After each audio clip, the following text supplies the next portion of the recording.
makikita natin ang ilang mga empleyado ng isang hotel at ng malaking mall na ito ang hindi pa pinapapasok ng management.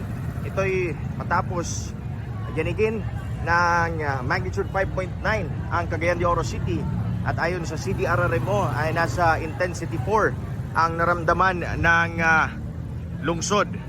Ngayon, ilang mga mall goers, mga estudyante at mga tenants ng establishmentong ito, itong mall na ito sa may downtown area, ay hindi muna pinapayagang pumasok. At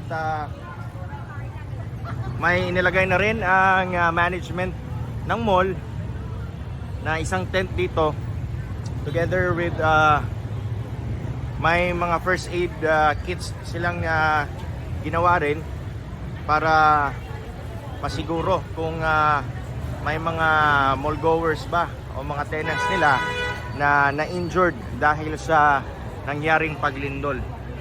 Ito may incident command center din sila. Tinitingnan nila ngayon ang sitwasyon dito. Kikita natin may mga senior citizen rin na inilalabas papalayo dito sa building na ito. So ngayon sinusuri pa ng management ng mall at ilang authorities ang integrity ng building na ito.